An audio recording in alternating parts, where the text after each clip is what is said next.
We started with 6 teams and we are now down to 4. Game number 1 today will be the Western Divisional Final featuring the 5-3 Idaho Spud Muffins and the 6-2 Alaska Glaciers.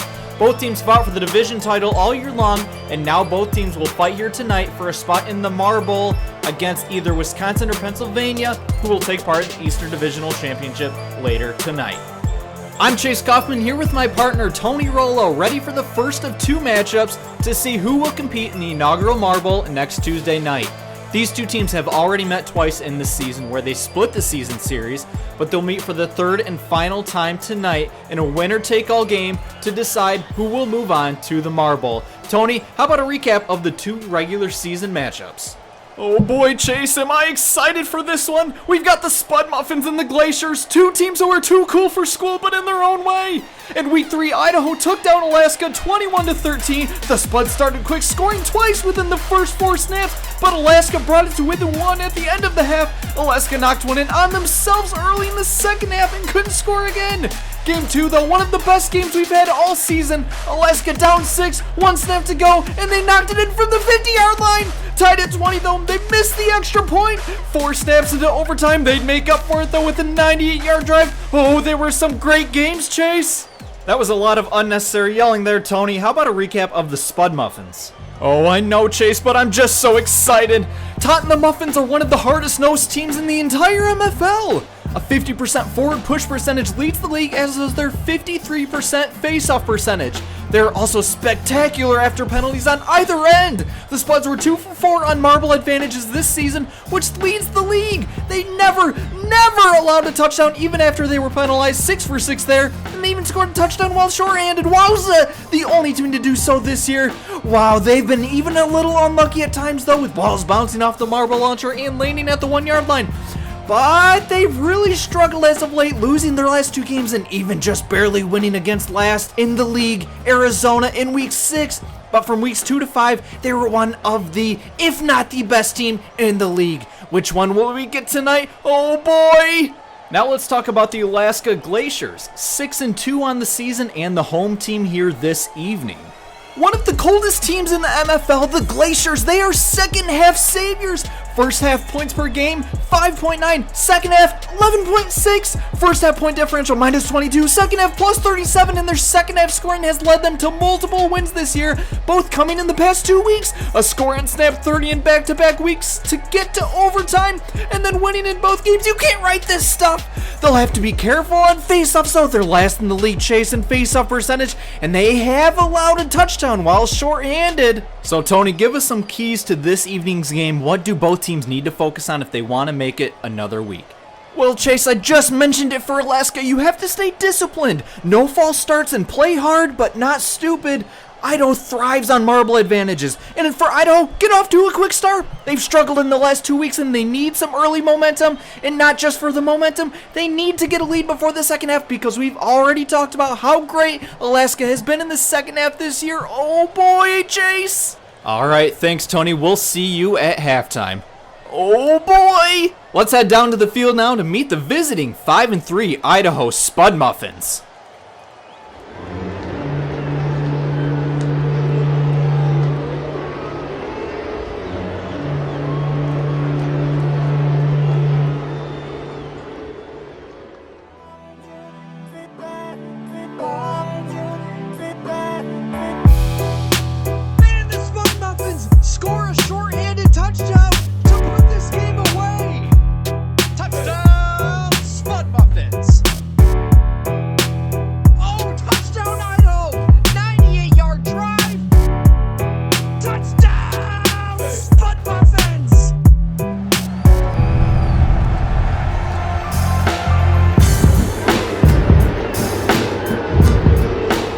Chilling welcome from the home Glacier fans, and you may want to put on the earmuffs because it's about to get loud.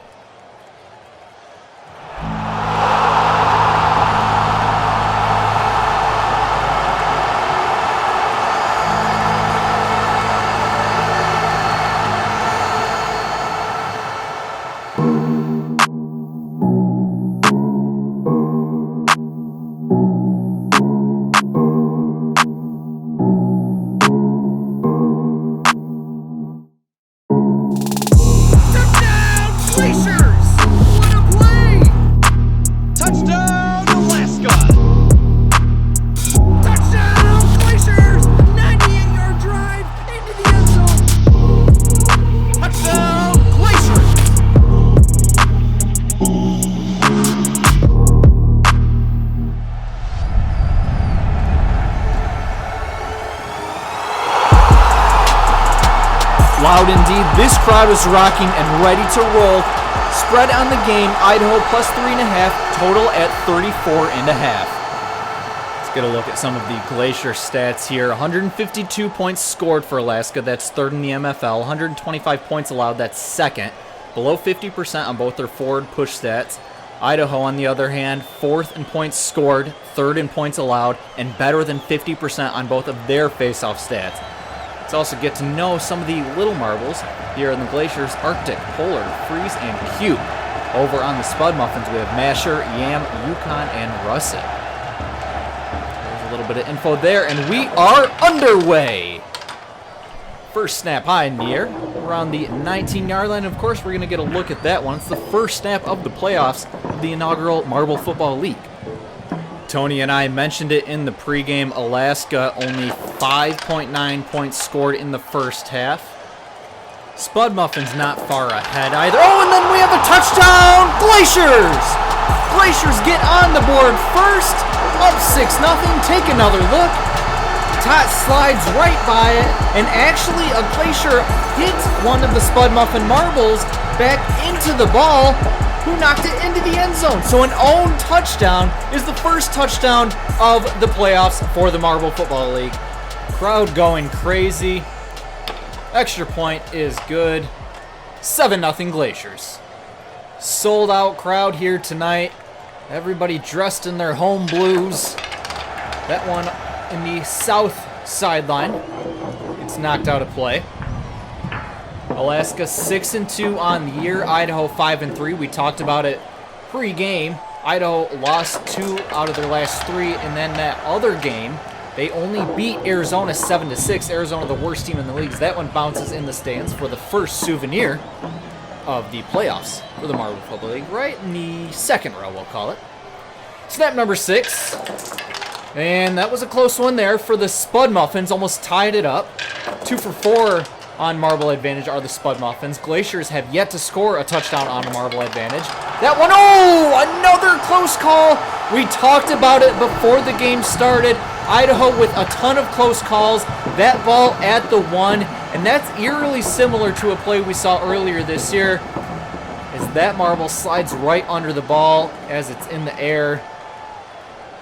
And here's that flashback right now. Week 3, Glaciers at the Spud Muffins. Ball sat at the 1, and the Glaciers really had no opportunity to knock it anywhere forward because it was so close to their marble launcher, knocked it right in their end zone. And they're going to try to give it a push here on this snap. It's basically the same spot, and they do get a little bit forward on it. Great play by the Glaciers. The Glaciers happen to win this game. That's one we're going to go back and take a look at because that was a very important play. Ball now at the 9-yard line instead of the half-yard line. Snap 10. Pushes it forward again. Idaho, after a penalty, has not allowed a touchdown yet. Alaska's allowed 1 on the year. Snap 12, nothing there. 7-0 lead for Alaska still.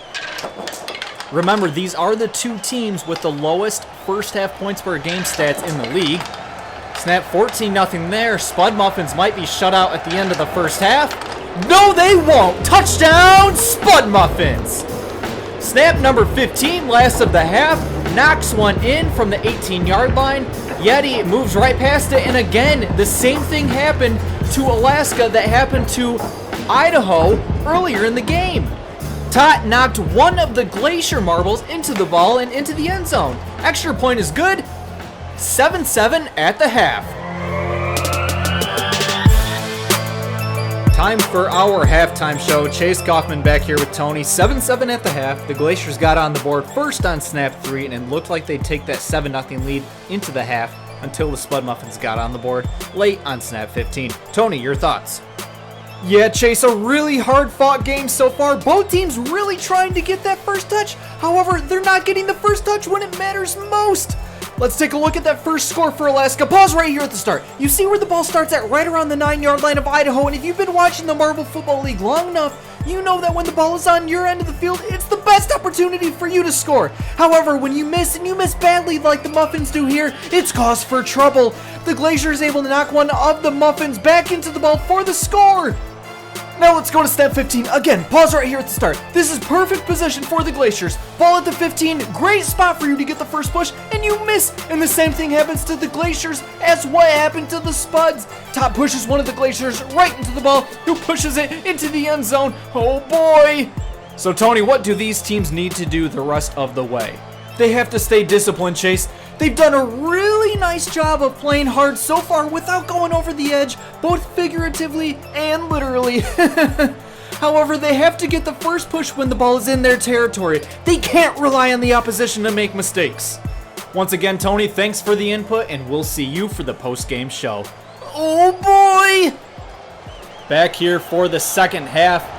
Winner moves on to the final game of the season, the marble. Snap 16. Nothing there. Remember, second half points per game. This is where both these teams shine. 11.6 for the Glaciers, 10 for the Spud Muffins. Snap 18, nothing there. 7-7, still a low-scoring game. Snap 19, ball at the 19, into the end zone. Touchdown, Glaciers! Glaciers knock one in from the 19-yard line. Get another look. And that was Yeti off the wall, pushes it to a teammate in the end zone. What a nicely designed play by the Glaciers there. Highlight play for sure, and since this is the first playoff game we've had, probably the top play of the playoffs in Marble Football League history. 7-point lead for the Glaciers. 11 snaps to go. Still plenty of time for the Spud Muffins to come back. Snap 21, that one up in the air and around the 18-19 yard line of Idaho. 18-19 yard line, or pretty much anywhere around the 20, a really good position for you to get that first push. And if your leader is strong enough, he can drive that all the way to the end zone. Whoa, and that fan dove for the ball to try to get a souvenir to come home. Falls into the lower deck. And he tried to get a better seat for the game. Oh, no, you don't. They paid a lot of money for those seats. And those fans are going to sit there, and you're going to sit in the upper deck. Let's get back to the game. Glaciers 14, Spud Muffins 7, 8 snaps to go.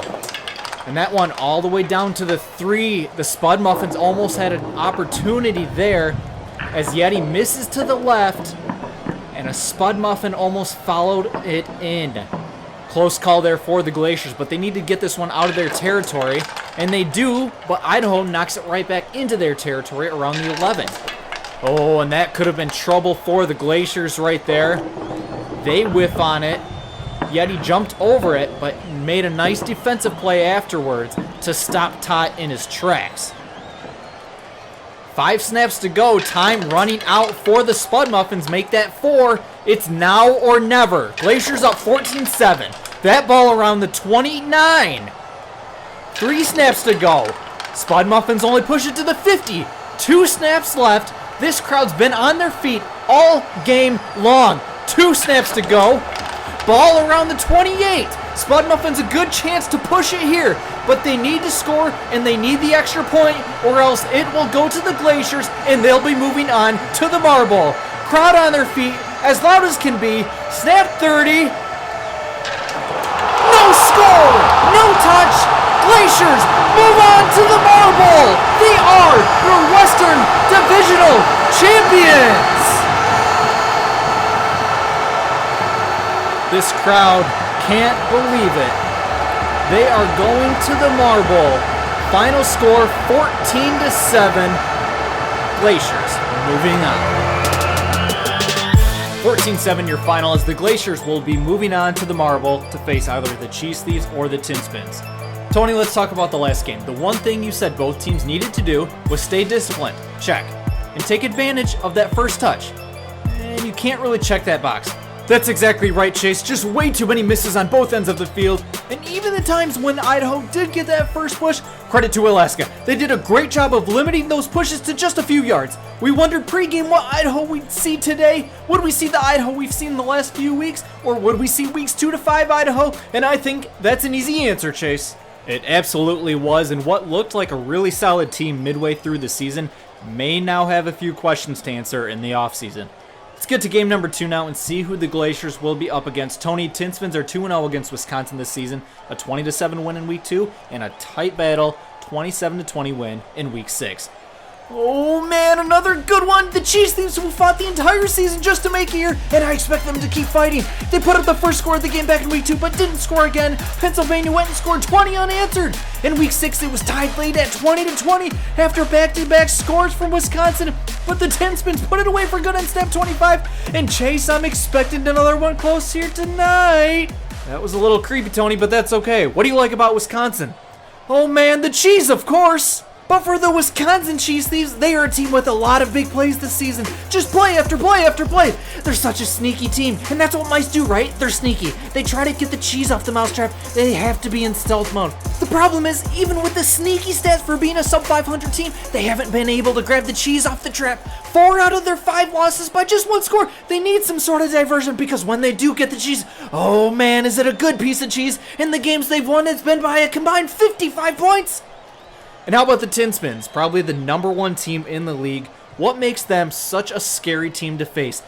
Well, Chase, this team is relentless. They never stop playing. 4 games this year where they've scored at least 25 points. The rest of the league has 5 combined. Wisconsin does have 2 of them, though, so be careful, Tin Spins. But this team is full of heavy metal. This team has put together a myriad of huge defensive stops. Time after time, even with the backup Tim Foyle, Pennsylvania has been the team to beat offensively and defensively. Mainly because of Al Lloyd, the MVP frontrunner. He led his team to a division title so early that he didn't even have to play late in the season. Also, the most disciplined team in the league, just 2 penalties on the season. Oh, man. And now, what do both teams need to do to go on and face the Glaciers in the marble? Well, Chase, for Wisconsin, it's winning the forward push percentage battle. Against the top offense in the league, you've got to play a great defense, and that's where it starts. If you can fight up front in the trenches, the touchdowns will eventually come. For Pennsylvania, you can't get lazy. This Wisconsin team got better in the Week 6 matchup against you, and you can't let them improve off of that game. Thanks, Tony. We'll see you once again at the half. Oh, boy! It is time for the night game and our final matchup before the almighty marble. Let's head down to the field and take a look at the road Wisconsin Cheese Thieves.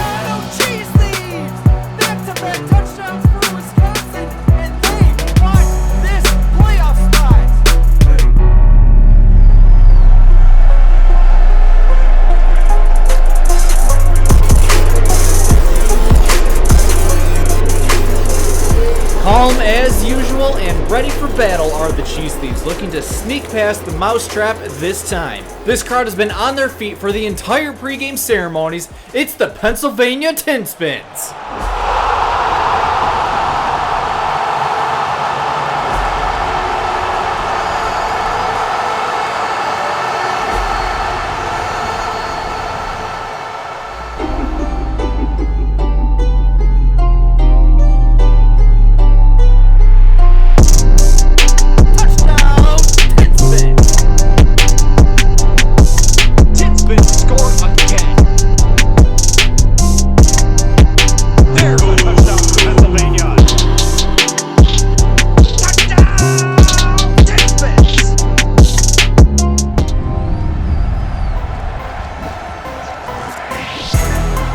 If this crowd will ever sit down. I don't think these seats are magnetic tonight. They are ready for battle as well. Wisconsin plus 7.5 on the spread. Total at 41.5. Let's get to the game.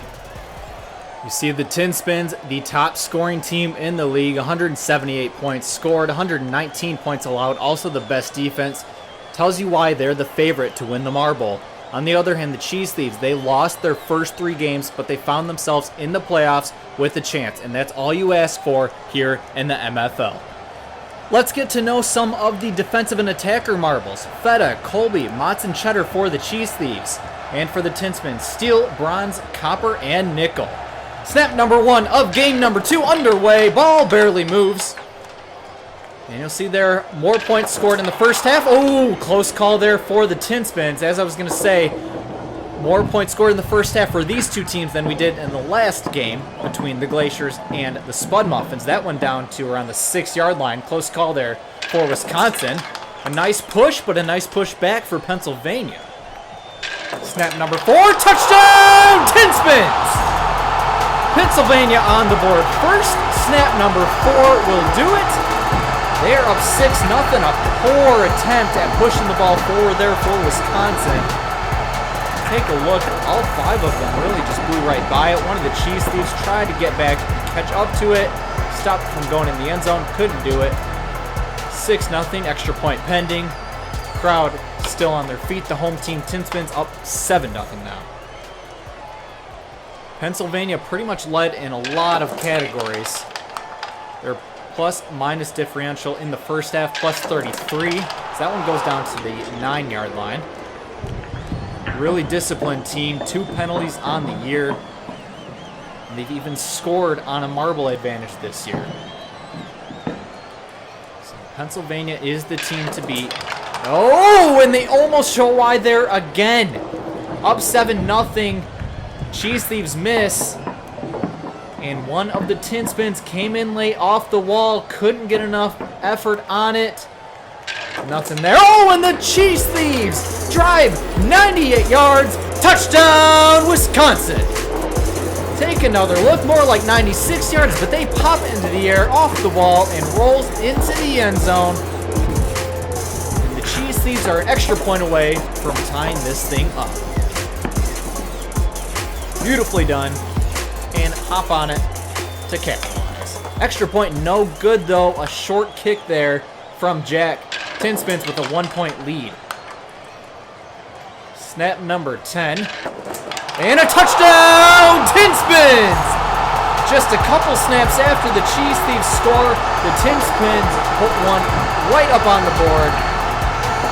A nice solid push by Alloy there, and he shows why he is the MVP frontrunner. They have a chance to go up 8 here now in the first half. Tin Spins fans, again, still on their feet. Man, they are hyped for this game. Extra point, no good though, off the left upright, so it'll maintain a 7-point lead for Pennsylvania. That one out of the south sideline. No souvenir because, well, there's nobody there. Only one set of stands here at Marble Stadium. It's a very tough event to get into. Tickets are hard to find. 3 snaps to go now. Wisconsin, pretty middle of the road stats. They don't really lead the league in any stats, and they're not really in last in any stats. That one's still around the 50. 1 snap to go. Tin Spins up 13-6, and it'll stay that way going into the second half. Time for your halftime show. Chase Coffin back here with Tony Rollo. 13-6 the score at the half. Pennsylvania got on the board first on snap 4. Wisconsin scored on snap 8. However, they missed the extra point, and Pennsylvania scored again later on snap 10. Tony, your thoughts on this one? Well, Chase, the Cheese Thieves are lucky to only be down 7 right now. The ball constantly seemed to be inside Wisconsin territory, and there were 3 close calls that didn't end up in a score for Pennsylvania on snaps 2, 6, and 7. Pennsylvania has to make that last push and take advantage of those close calls, and Wisconsin has to now take advantage that they are only 1 score down. They've lost 4 one-score games this season, and unless they can get more points on the board, they could be looking at number 5 here soon. Thanks, Tony. Enjoy the rest of the game, buddy. I'll talk to you soon. Ooh. Back here for the second half. Tin Spins feeling pretty good right now. Had a couple close calls that could have been a touchdown, but they are still up 7. First half stats on the board now. Cheese Thieves doing really well in the face-off category, but they're still down 7. So they got to figure something out here. Pennsylvania, of course, on the other side, 0 for 4 on face-offs, 53% forward push percentage. That's why they're up 7 right now, but they missed an extra point as well. Snap 16 coming up. 13-6 Tin Spins. Nothing there. Cheese Thieves actually have a better second half points per game than do the Tin Spins.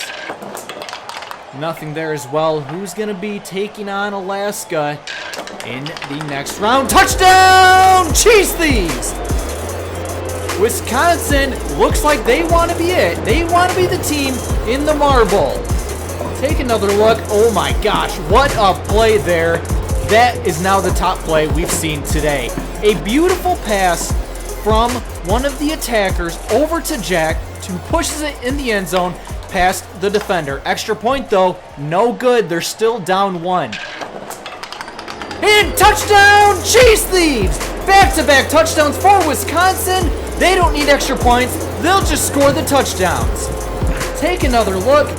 Jack pops it up at the 50, lands right in the end zone. No doubt about it. There are a few Wisconsin fans in the stands. Extra point. This time is good. Cheese Thieves up 6 now. 10 snaps to go. And that one, oh my gosh, that bounced off the flag. And that is not being ruled a touchdown. That is being ruled out of play because it hit the flag, which is not part of the field. Now, what is part of the field, you may ask? The marble launcher, the sides, and the end zones, and of course the field are all in play. But the flags and the flag sticks are not. So it'll be snap 22, Wisconsin up 6 now. Oh, and now we have a flag on the play. And it's going to be a false start on the Cheese Thieves. They might be on tilt after that last touchdown, or not a touchdown, I should say, just happened. And now they are shorthanded. They can't let this get away from them. They have to get back on track here. Tin spins. Pretty good at marble advantage. They've scored one in the year, and they scored their second there. Touchdown, Tin spins! Tin spins take advantage of the penalty, and Alloy drills it into the end zone for the score. No chance for those Wisconsin defender marbles on that one. Pennsylvania ties it up, looking to take the lead with the extra point. Extra point is short. Another missed extra point. That's 4. Both teams 1 for 3 on extra points. Snap 23 now. That ball goes around the 25. Tin Spins got into the playoffs pretty easily. Wisconsin, a different story. They had to fight Iowa all the way up until the last week to get in, and now they're here. Snap 26, touchdown, Tin Spins! 5 snaps to go, and the Tin Spins are now up a touchdown. Extra point pending. Get another look. Ball at the 29. And again, the MVP frontrunner, Alloy, pushes it from the 40 into the end zone. Beautiful play there. Trying to go up a full score now. Extra points have been a little hazy, but that one is good. 7-point lead now for the Tin Spins. Just a few snaps left to go. Ball at the 50. Oh, Wisconsin almost had a chance to tie it up there. That ball ended up around the 11-yard line.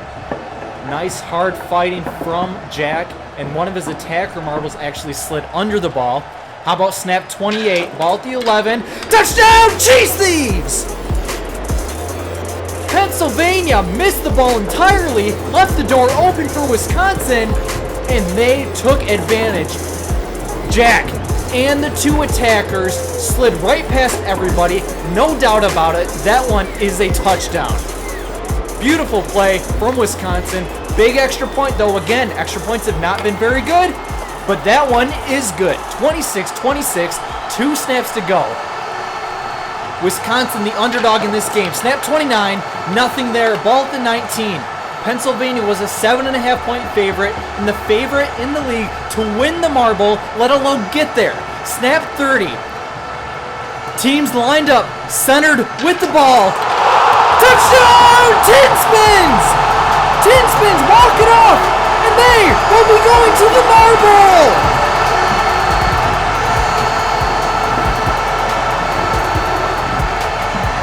Get another look, and you see Jack jumped over the ball, leaving the door wide open for one of the attackers.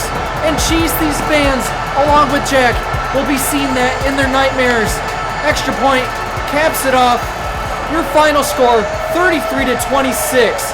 Tin Spins headed to the marble. Well, you can't ask for a better game between the 2 teams there, huh, Tony? Oh man, Chase, what a game! I still can't believe what just happened. Let's get to the game highlights. 13-6 going into the second half. Snap 19, maybe the best play I've seen all year. No doubt about it, Chase. Pause it right here. Look at where this defensive marble for the Tinspins is at. He is right in the way of the attacker for the Thieves. Now he has a decision. Does he continue with the push or does he give it off to the leader, Jack? Now play it. He recognizes the defense, passes it over to Jack, and executes the run pass option to perfection. And on the very next snap, it was the Cheese Thieves taking the lead 19-13. The Cheese Thieves had won the face-off battle the entire game, and they took full advantage here. Popped it up and landed it right in the end zone. And it looks like it could have been back-to-back touchdowns for Wisconsin, but a hit off the flag and into the end zone was ruled to be out of play for hitting said flag. Man, such a tough break, but rules are rules, and if you're Jack and the Cheese Thieves, you have to let that roll off your shoulders and get back in the game. That really was the play of the game there, because just one snap later, a false start on the Cheese Thieves, giving a big opportunity to Pennsylvania. It sure was, and like I mentioned in the halftime show, you have to take advantage of the close calls that Pennsylvania couldn't take advantage of in the first half, and they finally did on this play here while the Cheese Thieves were quite angry. Grr, me, grr. Snap 26, momentum stays, and a score that gives the lead back to Pennsylvania 26-19. And not much to it, it's nothing more than the leading MVP candidate making a huge push to the end zone. The momentum on the Tinspins side, but Wisconsin once again fighting back, tying it up at 26 apiece. Alloy with a huge mistake here bypasses the ball, and Jack and two attackers come zooming in, and there was absolutely no stopping them. And there would be no overtime needed. Snap 30, a mistake by Jack that will be remembered for quite some time. Oh, you hate to see it. Jack jumping right over the ball, giving a huge opening to Alloy and the Tinspins, and they once again took advantage of it. Oh, man. 33-26 your final in the Eastern Divisional Championship. An absolutely heartbreaking loss for the Cheese Thieves. But the marble is set. It'll be the Glaciers and the Tinspins at Marble Stadium, the top two teams in the MFL during the regular season. Make sure to tune in next week, February 1st, for the game. It should be a great matchup. Their only matchup came in Week 8, where Tim Foyle got the start and the Glaciers won 13-7. So next week's matchup will be the first meeting between the two leaders.